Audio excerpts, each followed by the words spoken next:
우리는 이 세상을 사랑하고 있는 사람들 중에 한 사람이 되고 있습니다. 우리가 살아가고 있는 이 세상을 성경은 뭐라 말하는가? 우리는 한번 짚어볼 필요가 있습니다. 우리는 이 세상을 바라볼 때에 세상 사람들처럼 먹고 마시고 즐기고 풍부하게 쓰는 그런 것이 성공이다, 잘 사는 거다 생각할 수 있겠지만, 하나님은 성경을 통해서 이 세상은 하나님을 모르고 사는 사람들은 어둠 속에서 살아가고 있다라고 말씀을 하고 있습니다. 그러므로 우리가 요한복음을 볼 때에 예수님이 빛으로 이 땅에 오셨다라고 말씀하고 있습니다. 이 말씀은, 하나님의 말씀을 받아들인 사람들은 아멘하고 받아들이지만, 하나님의 말씀이 사람들의 마음의 밭에 심겨지지 않은 사람들은 아멘이라고 하지 않겠죠.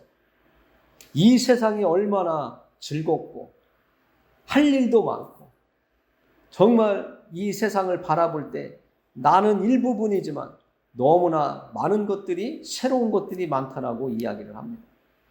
그래서 요즘 젊은이들이 교회 안에 들어오는 것보다는 교회 밖에 세상에서 살아가려고 노력을 많이 하죠. 출세하는 것이 그들의 성공이고 돈을 많이 버는 것이 그들의 목표이기도 하죠. 그러나 성경은 세상을 어두움이라고 말하고 있다는 것을 우리는 분명하게 알고 있어야 됩니다. 그래서 그 세상을 성경은 죄악된 세상, 또 악한 세상이라고 말하고 있습니다. 이 어두움의 세상을 출애굽기에서는 이렇게 표현하고 있더라고요.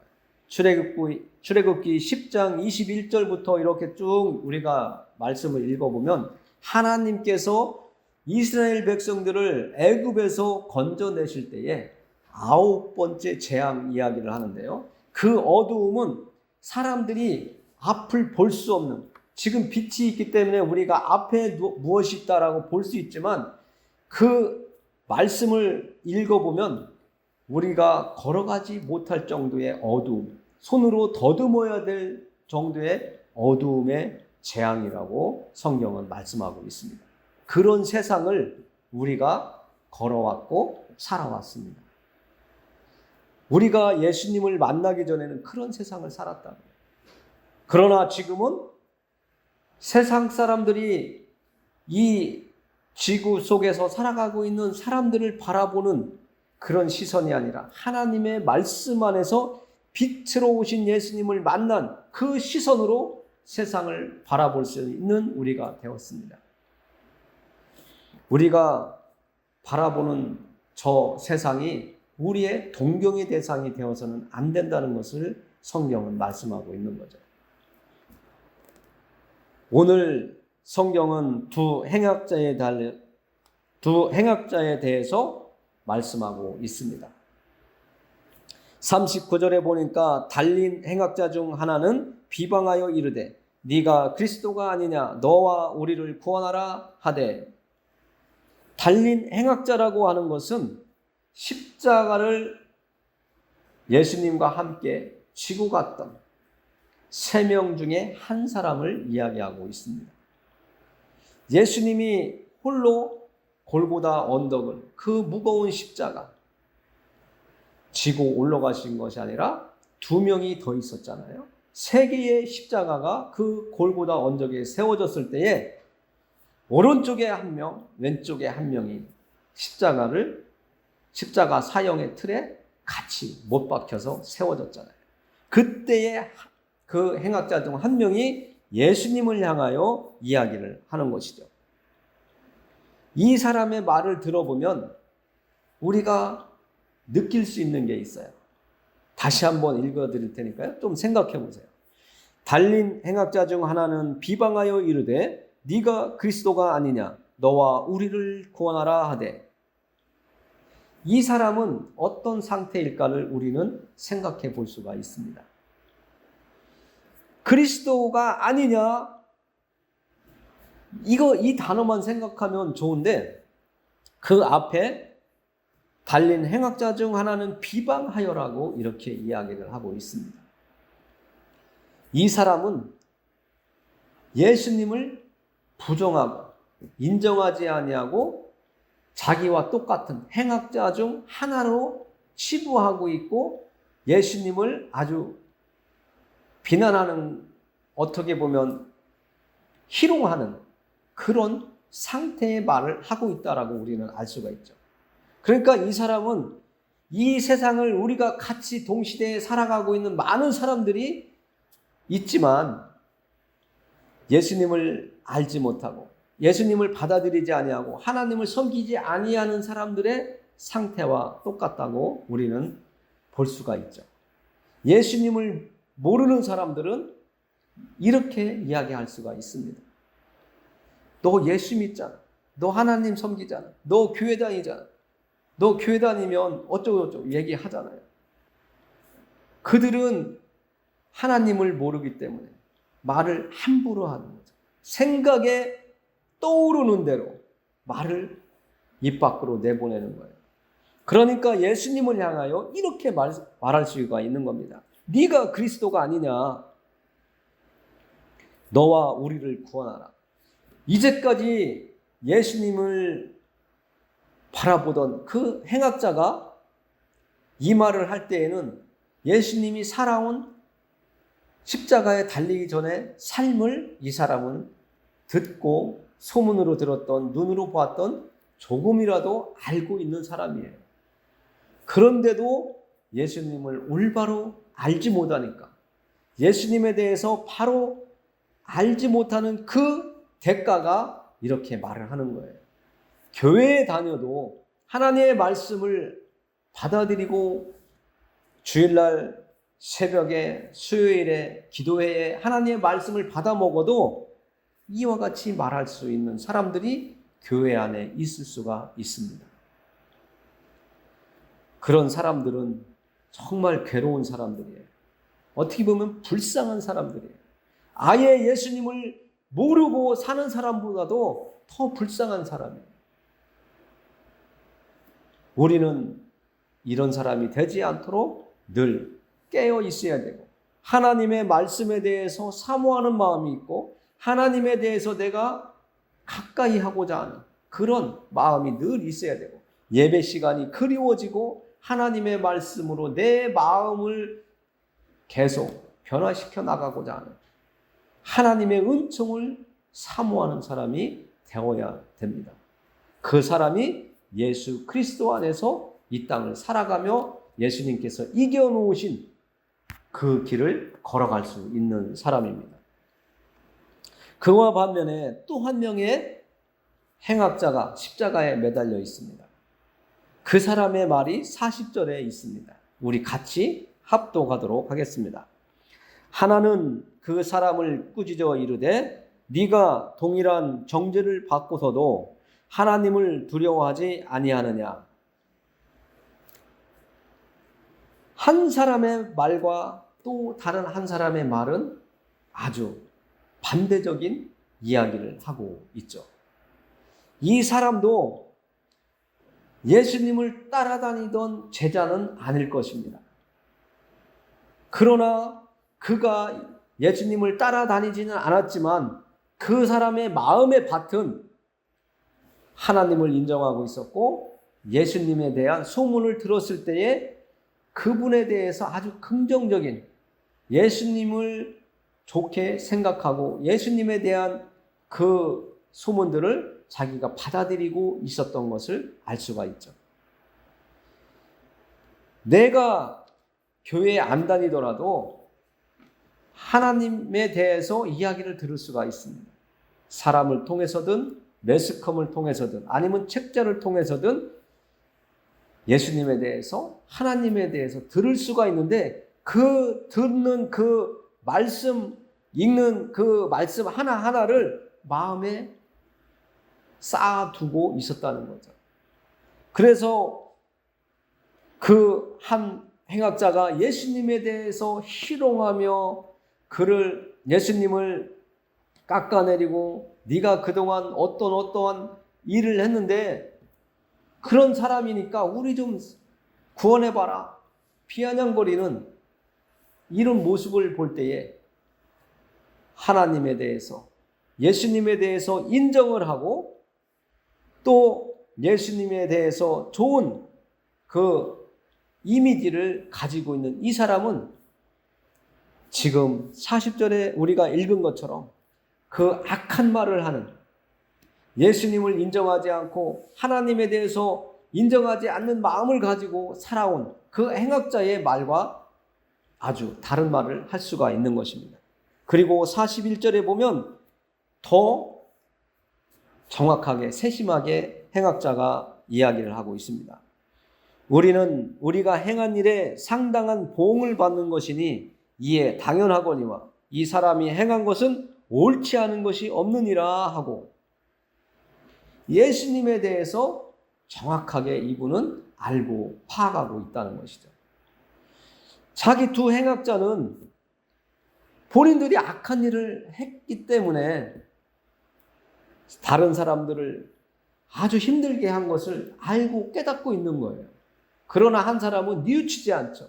한 사람은 뉘우치고 우리 교회적으로 얘기하면 회개의 자격을 갖춘 사람이죠.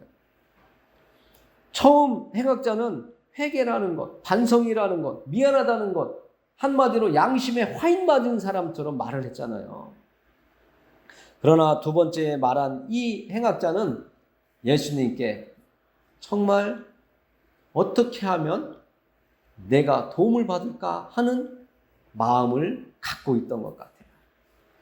그래서 평소에 예수님에 대해서 들었던 그 사실들, 그 소문들에 대해서 이런 답이 나오는 거예요. 42절 우리가 같이 읽어보겠습니다. 42절 이르되 예수여 당신의 나라에 임하실 때에 나를 기억하소서 하니, 이런 말을 할 수 있는 행악자는 많지 않을 것입니다. 우리도 이 세상을 살아오는 동안 선한 일만 하고 살아온 것은 절대로 아닙니다. 그리고 우리가 이 땅에 태어나는 그 순간부터, 잉태되는 그 순간부터, 어머니 뱃속에 있을 때부터 죄성을 가지고 나와 이 땅에 왔다고 성경은 말하고 있지 않습니까? 그래서 우리는 죄악된 세상에서 선한 하나님의 뜻을 이루는 것보다는 내 욕심과 욕망과 무언가 이루고자 하는, 내 스스로 하고자 하는 그런 마음속에서 세상을 살아가게 되는 것이죠. 우리가 가르쳐주지 않아도 아이들이 얼마나 많은 욕심을 가지고 살아갑니까? 엄마가, 아버지가 과자 한 봉지를 줬는데 아기한테 하나만 아빠 줘봐, 엄마 좀 줘봐 해도 안 주잖아요. 그냥 꽉 붙잡고 내 거야 하잖아요.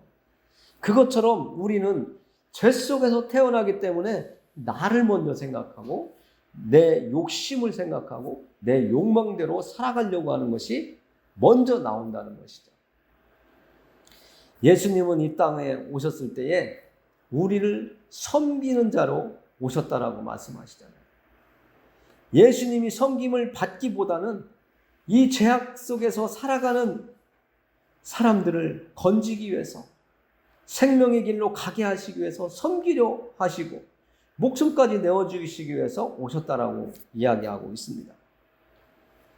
오늘 이 두 번째 말한 이 행악자를 볼 때에 이 행악자의 모습이 과거 우리가 예수님을 만나기 전에 우리의 모습이었다라고 생각하시면, 나도 오늘날 예수님 앞에 이 행악자가 말한 것처럼 예수여 당신의 나라에 임하실 때에 나를 기억하소서 하고 예수님께 나를 부탁하며 이 자리에 있어야 된다는 것을 또 알 수가 있습니다. 이 말씀을 하기 전에 우리는 교회에 처음 출석하면 하나님 앞에 하나님을 섬기지 않은 것이 죄라고 성경을 통해서 알게 됩니다. 그래서 우리가 하나님 앞에 지난날 하나님을 섬기지 않은 그 죄에 대해서 회개하고 하나님을 인정하지 못하고 살아온 삶에 대해서 내 욕망대로 내 의지대로 살아온 그 삶을 하나님 앞에 내어놓으면서 회개의 눈물을 흘리고 하나님 앞에 용서를 구하죠. 오늘 이 두 번째 행악자는 오늘 예수님께 마지막 시간에 예수님 앞에 회개하는 거예요. 그리고 나 좀 건져주세요. 나를 천국으로 갈 수 있도록, 지옥으로 가지 않도록, 천국으로 갈 수 있도록, 예수님과 함께 있을 수 있도록 저 좀 건져주세요. 저 좀 데려가 주세요 하고 부탁을 하는 거예요. 우리는 기도를 하면 주세요, 주세요 하는데 우리는 하나님께 나를 부탁을 해야 돼요. 이 행악자처럼.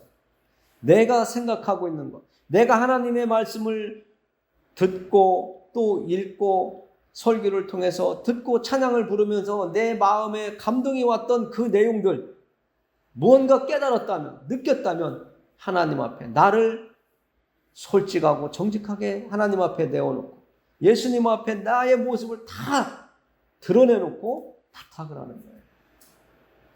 행악자의 말씀처럼. 예수여, 당신의 나라에 임하실 때 나를 기억하소서.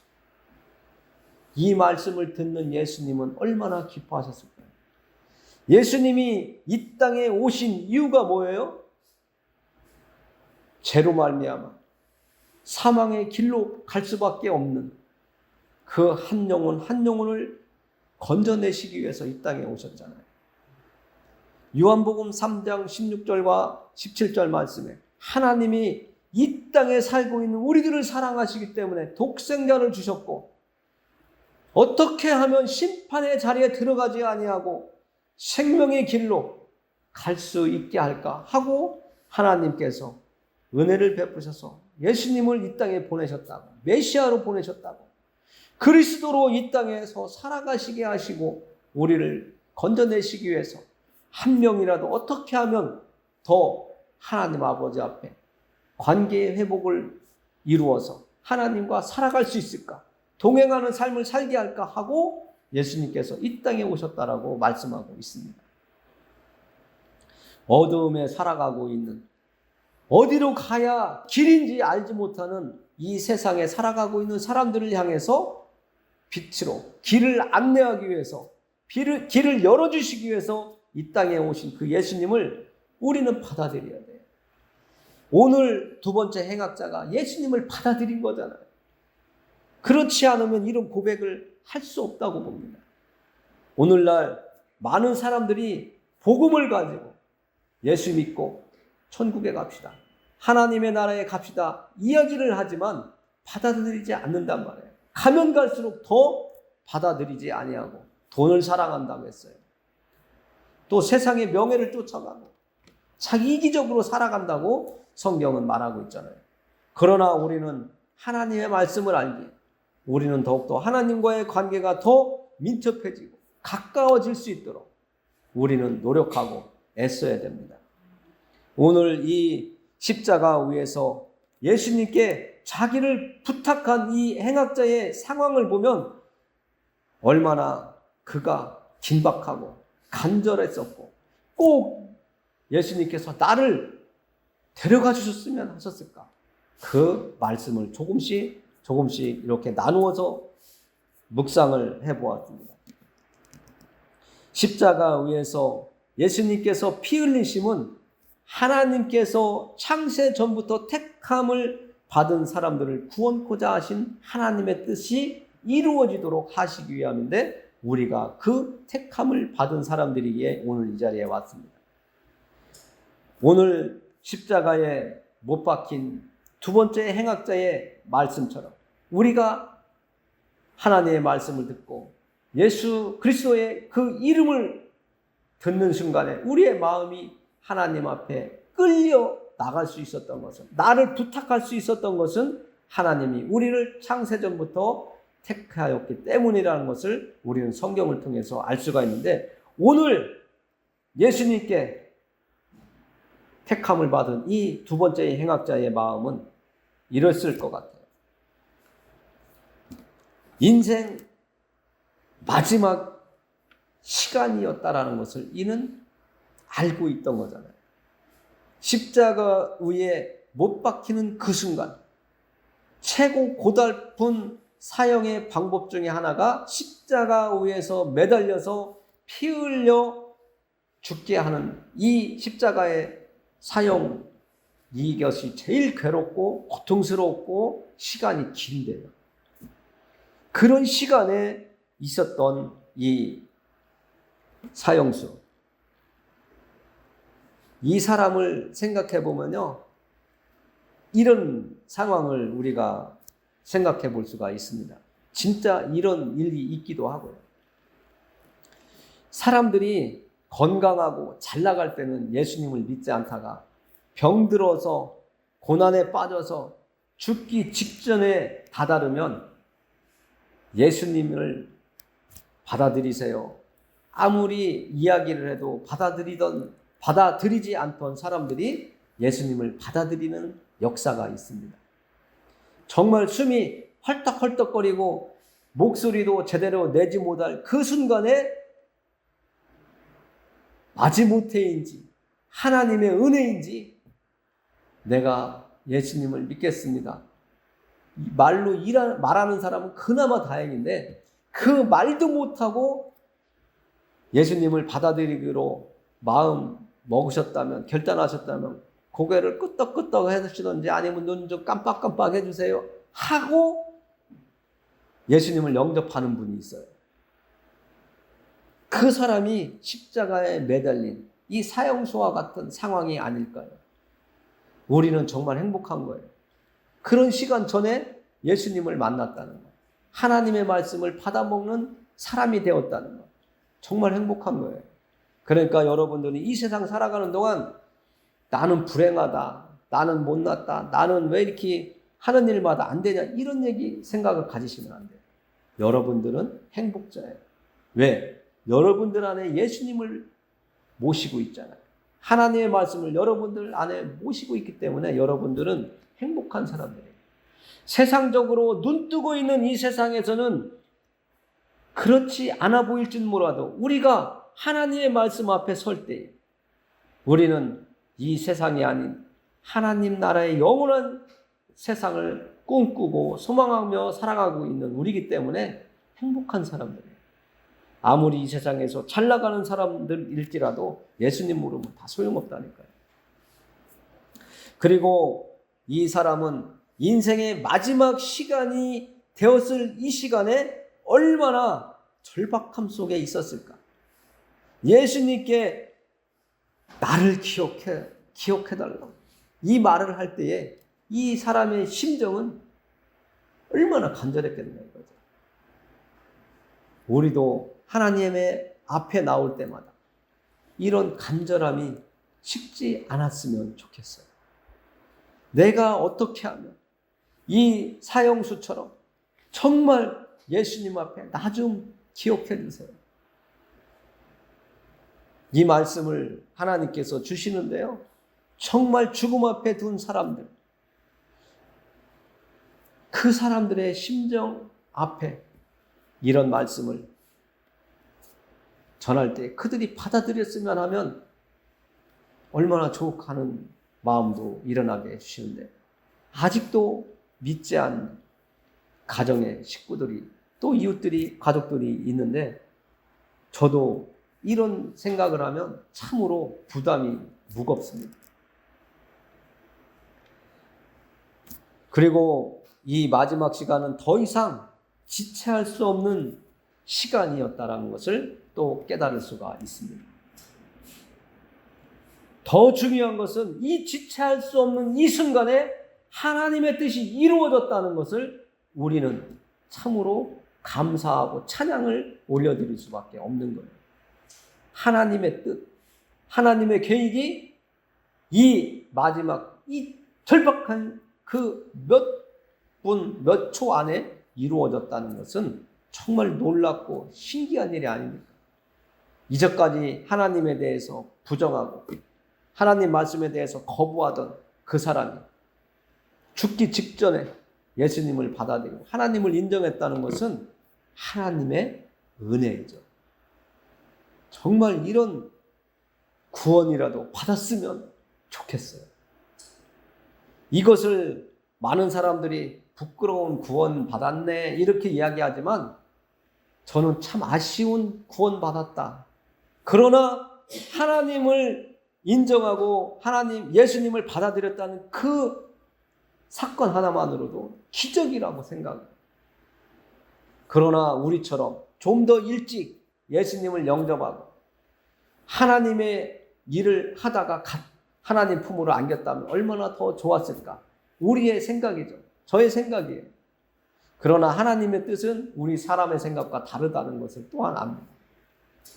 그래서 우리 가족들이 예수님을 영접하지 않더라도 소망을 내려놓지 마시길 바라요.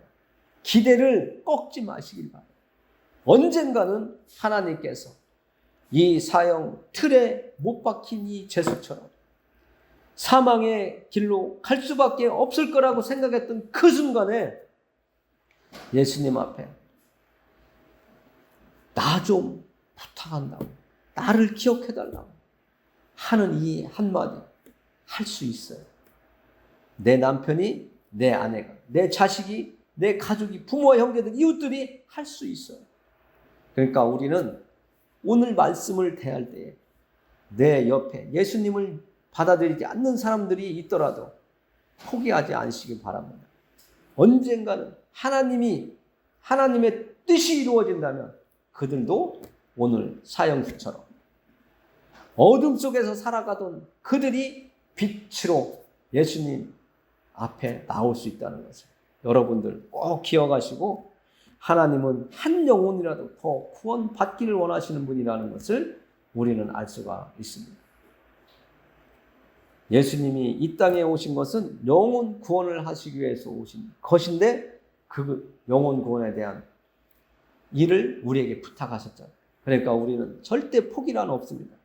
기대감을 내려놓는 거라는 건 없습니다. 막다른 골목에 다다르면 하나님의 택한 백성이라면 그 자리에서라도 구원의 길로 들어설 수 있기 때문에 그렇습니다. 하나님은 우리에게 은혜를 베푸십니다. 그 은혜를 받아 누릴 수 있도록 그들을 위해서 기도하며 기다리는 것밖에 없습니다. 오늘 예배 자리에 나온 여러분들에게 오늘 사형수에게 임했던 은혜가 예수님께 자기를 부탁하자마자 예수님께서 그 사형수에게 말한 것처럼 오늘 네가 나와 함께 낙원에 있으리라 이렇게 구원을 받은 것처럼 내 가정, 내 가족들이 구원을 받을 수 있습니다. 그런 일이 여러분들 가정에 빨리 속히 오기를 예수님의 이름으로 축원합니다. 기도합니다.